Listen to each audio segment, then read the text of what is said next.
From Nebraska's trusted news source, this is Channel 8 News at 5. Coming up tonight, a former Lincoln sports writer is back in court today for sexual assault charges. Plus, it is a sign of strength to reach out for help and not a sign of weakness to reach out and seek help for your mental health. Hundreds gather to work on ways to improve mental health resources here in Nebraska. But first tonight, a big police presence right now near 13th and D Streets in Lincoln. Good evening, everyone, and thank you for joining us. The streets in that area are shut down, and police are asking people to avoid that part of town. There is an apparent standoff between an individual and police, deputies, and the U.S. Marshals Service. Channel 8's Joseph Nasser joins us live from the scene with the very latest. What do you know, Joseph? Joseph Nasser here on 13th Street. And Rod, yeah, you mentioned it, a serious situation right behind me. Anthony, if you could zoom in to the brick house where you can see authorities are surrounding. Now, we've been out here for 2 hours. Authorities, as I mentioned, in tactical gear surrounding the house. I'm told LSO and the Fugitive Task Force are here already. We've seen authorities saw through the garage to the right of the home and administer at least 2 flashbangs on the residents. Let's take a look at some of the video from this afternoon. Now, an LSO official has been on a microphone working to negotiate with a person inside the building for at least an hour, calling them by name, repeating that there's probable cause for their arrest and that they are not going anywhere, commanding the person inside to exit the home with their hands up. Now, I'm told that for safety reasons, the apartment behind the home has been told to evacuate for safety, and here in front of the building, authorities have barred people from taking a step onto this sidewalk all the way from C Street past D Street. That's the type of situation it is. As for the charges for why the person is under arrest, no official word on that, although I can tell you, Rod and Megan, that a canine officer has been on scene. Several attempts to enter the home. Still very much to learn about the situation. We're going to be updating you guys on the web and here on the broadcast throughout the evening. Reporting here in Lincoln, Joseph Nasser, Channel 8 News. All right, Joseph, thank you so much. And as he said, we'll keep you updated both on air and online. He'll join us again at 6 o'clock with an update on that story. Now to the mass shootings across America. The latest in Tulsa, Oklahoma. 4 people killed when a gunman opened fire at a medical facility yesterday. This as other investigations continue in Buffalo, New York and Uvalde, Texas. President Biden will be addressing the country tonight at 6:30. ABC's Rena Roy has more details tonight. America rocked by gun violence yet again with another mass shooting in this country, this time at a medical facility in Tulsa, Oklahoma. We are supposed to be the ones that are caring for others during tragedies. To think that our caregivers were the victims it's just incomprehensible to me. 4 people killed Wednesday afternoon, including Dr. Preston Phillips and Dr. Stephanie Huson. Police say 45-year-old Michael Lewis stormed into the facility targeting Dr. Phillips, who performed back surgery on him days before. He came in with the intent to kill Dr. Phillips and anyone who got in his way. He blamed Dr. Phillips for the ongoing pain following the surgery. Authorities say Lewis was armed with a handgun and an AR-15 assault-style rifle. That rifle purchased just hours before the shooting. At 2 p.m. on June the 1st, Mr. Lewis purchased a semi-automatic rifle from a local gun store. Lewis took his own life as first responders rushed into the building, according to police. These new details emerging as another mass shooting investigation continues in Buffalo, New York. Peyton Gendron facing a judge Thursday on 10 counts of first-degree and second-degree murder. Gendron has pleaded not guilty. He was arraigned on 25 counts. The highest charge is domestic act of terrorism motivated by hate in the first degree. After 10 black people were shot dead in a supermarket. And in Uvalde, Texas, 3 more children being laid to rest Thursday after 19 elementary school students and 2 teachers were killed at Robb Elementary. And in Uvalde, there are growing questions about law enforcement's response, and now investigators are also going through the alleged gunman's phone to try to pinpoint a specific motive. Rena Roy, ABC News, New York. The Girl Scouts is honoring one of the victims of the Uvalde school massacre. 10-year-old Amari Jo Garza died in the shooting after trying to use her phone to call authorities for help. The Girl Scouts posthumously awarded Garza with a bronze cross, which is given for saving or attempting to save the lives of others in the risk of losing their own. It is one of the highest honors in the organization. You know, when it comes to our children's mental health, there's a special organization here in Nebraska focused on helping them. It's called the Kim Foundation, whose mission is to support and be a compassionate voice for those touched by mental illness and suicide. Channel 8's Ariana Martinez was there for their annual Nebraska School Mental Health Conference today and joins us now with what was discussed. Ariana? Yes, hundreds were in attendance, from educators to students and mental health professionals. The focus was working through ways to improve mental health in schools across Nebraska. During a student panel, Nebraska students gave their opinions on what schools are doing wrong with mental health practices, saying conversations need to remain confidential. Adults need to do a better job of listening instead of just assuming a student is lazy. They also talked about positive progress schools are making by adding more mental health professionals on campus, as well as gave new ideas for moving forward. Don't just have like these basketball teams come visit, or these painters come paint you a picture in front of the stage, or this chorus come sing. Like, have people come talk about mental health and get people educated. I don't think it's just talked about enough. I asked educators and how government officials can help moving forward, and unanimously they said by providing more funding and access to professionals. Tonight on the news at 6, hear what other ideas students have on improving the mental health resources in our schools. Ariana, thank you very much. Looking forward to the rest of your story at 6 o'clock. In other news now, a former Lincoln sports writer was back in court today on first-degree sexual assault charges. Brian Rosenthal pled no contest to 3 counts of sexually assaulting a child in Nemaha County. In the plea deal, 1 count was dropped, the others reduced to sexual assault. He could get up to 40 years in prison when he's sentenced in August. The body of a 20-year-old Omaha woman has been found. Emma Olson went missing after a boating accident on the Missouri River on Sunday. She was found this morning south of where the incident was reported near Blair. A number of people were on board and were rescued except for Olson. Officials say alcohol is believed to be a factor before the boat sank. Nebraska prides itself on corn production, but right now the industry is facing a lot of challenges. The Nebraska Corn Board says there are issues with supply inputs, and they say this has been happening since the pandemic started. Plant corn. We finished soybeans yesterday and got switched over to corn and doing that today. These fourth-generation farmers say currently there are issues with getting parts for machinery. Used to be you could get parts for machinery like no problem. Depots would have it, you know, it might be a week away, but now there's things that, hey, we're just not making it and they're out of supply, and that's really hurting farmers right now. They say another huge issue is fertilizer availability. Especially if Russia and Ukraine are still going at each other's throats, so both of them are large exporters of fertilizer across the world. So. And as these problems continue, it's gotten worse instead of better. They say this will be a good year for commodity prices. Right now it's down 20-some cents, so you know it's still going to be very profitable, especially if guys market ahead. The prices are great, but the problem is with the high prices, when they raise the prices they're paying us on corn, everything else goes up too. So really, are the high prices really helping us, or are they hurting us? Roscoff says the push for electric cars is also hurting the corn industry. We have the renewable fuels, we just have to do it, and it's like the deck is stacked against us.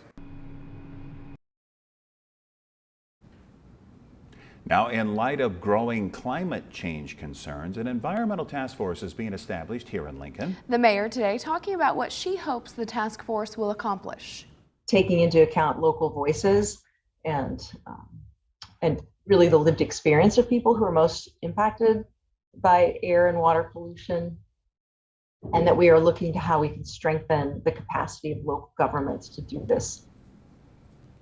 Mayor Gaylor Baird said she wanted to focus on water projects like finding a second water source and replacing lead lines. We can expect a 5-year action plan sometime in late August. Well, Houston, we have a connection. The Lincoln Airport and United Airlines are going to start direct flights to Houston. The flights will be the first out of Lincoln during the day, usually departing around 6:30 in the morning, and they're the last ones to return to Lincoln, usually around 8:30 at night. Getting flights to and from Texas was a priority for the airport. Obviously, a lot of people know we lost Delta service in December, and that was two flights a day to Minneapolis. And so that really hurt our passengers, especially if they really like to not fly to Chicago or Denver. So this gives people an additional option to fly somewhere warm, especially during the winter months if you're hitting that connection. But Texas has been a market we've been trying to go after for a while. The direct flights to Houston from Lincoln are scheduled to start on September 4th, and tickets are already available to purchase. Shakers, an all-new dance club, has officially been demolished after more than 25 years of business.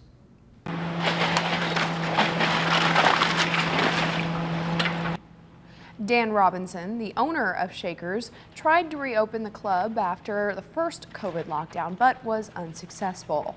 The property has been purchased by Phil Durst of the Durst Auto Company. Durst and the city of Waverly are working together to find the best use for the property.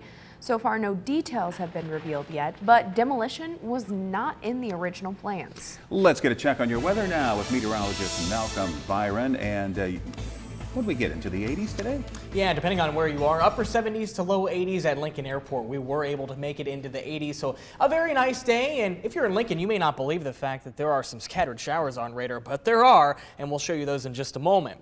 Here's a live look over our Southeast Community College camera. We got some fair weather cumulus clouds. They have not developed into showers, but in some locations they have. We're at 81 degrees at Lincoln Airport right now, 79 degrees in Beatrice, 82 in Grand Island, 78 in Aurora. We also have low humidity today. We don't see any green on the dew point map, so it feels fantastic as well in terms of the humidity. Dew points are in the upper 30s to middle 40s depending on where you are. Now I mentioned there were some showers on the radar. They're mainly off towards the northwest, so none in southeast Nebraska at this point. These showers are in Custer County right now, moving through Broken Bow, moving off towards the southeast as well. And again, I want to reiterate, I don't think Lincoln will see these over the next couple of hours, but folks off to the northwest, maybe closer towards Grand Island, St. Paul, maybe Columbus or Central City, you may have to dodge an isolated shower, but the vast majority, even in this chunk of real estate, will likely stay dry this evening. So in Lincoln, we are keeping things dry, a few clouds around, 80 degrees by 6 o'clock, 75 by 8, and into the 60s by 10 o'clock. However, going into the weekend, we do have much better rain chances. We'll outline that coming up in just a few minutes. All right, thank you, Malcolm. Tonight, we are hearing Lincoln Parks and Rec will not be opening 2 spray grounds until further notice. Despite welcoming people back to public pools on Monday, officials say they need more time with the Trago and Woods spray grounds. Staff are working on fixing mechanical issues at both locations. They say they're waiting on replacement parts to come in. Lincoln Parks and Rec says it does not have any estimate on how long it'll take for those repairs. Still to come on the news tonight, the bombshell verdict in the superstar trial involving Amber Heard and Johnny Depp appears to be headed for an appeal. That and much more right after the break. Stay with us.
Now to the verdict in the Johnny Depp and Amber Heard defamation trial. The jury concluding both were defamed, meaning they'll both pay up. However, the case is seen as a widespread victory for Johnny Depp, with Amber Heard's team vowing to appeal. ABC's Morgan Norwood explains what's next.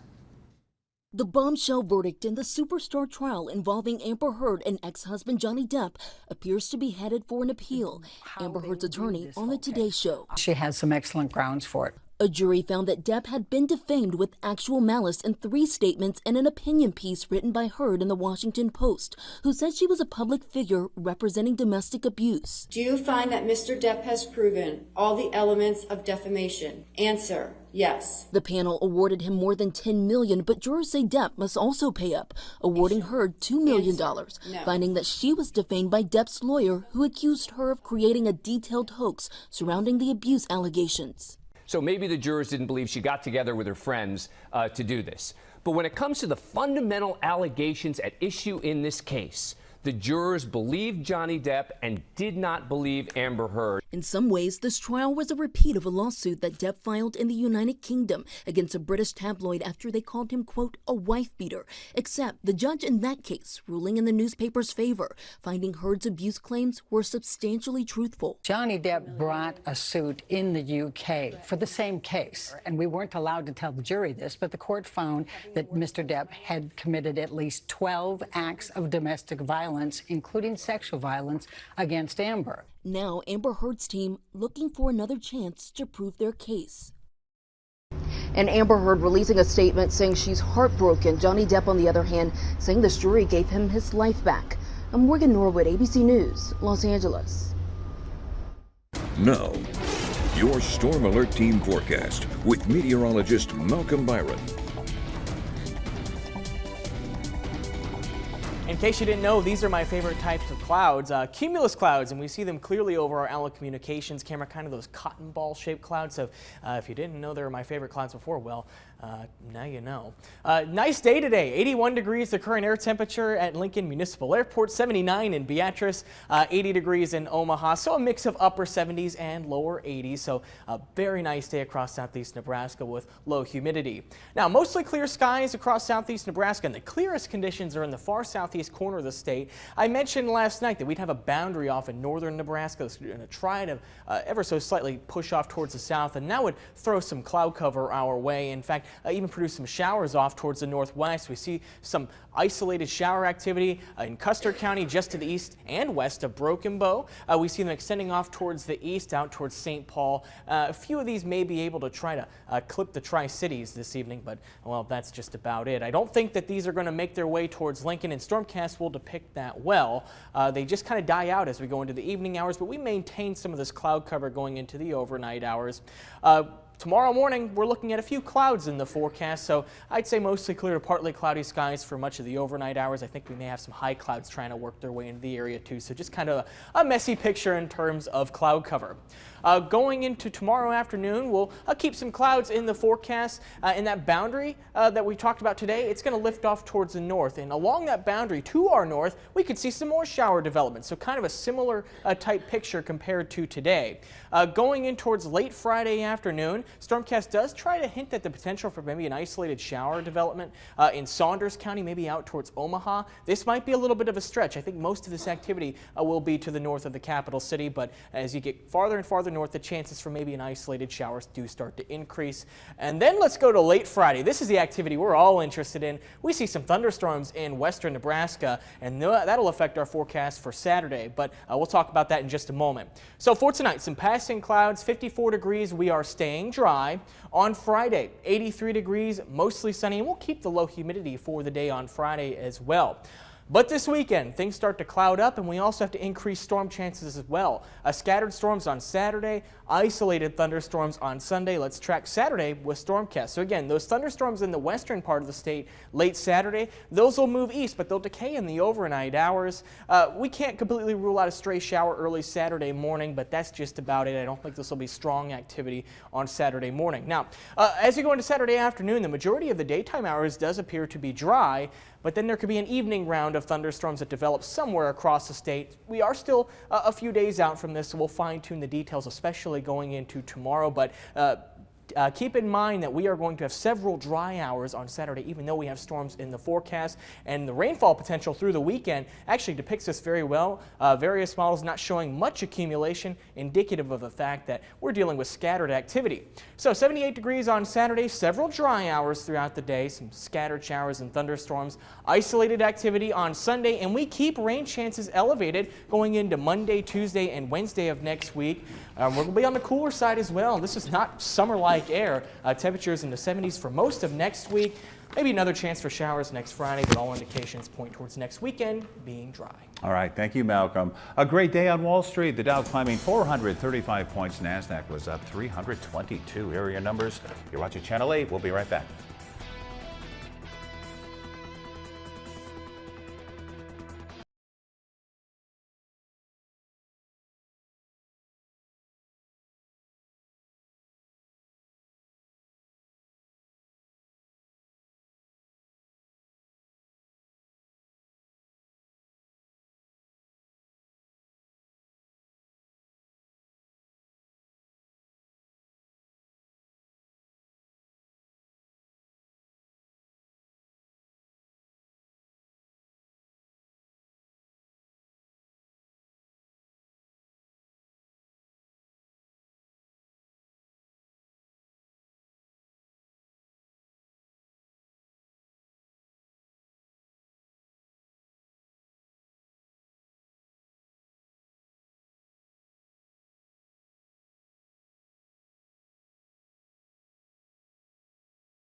My only tonight, it's not every day you find tens of thousands of dollars in cash, but one woman in California did.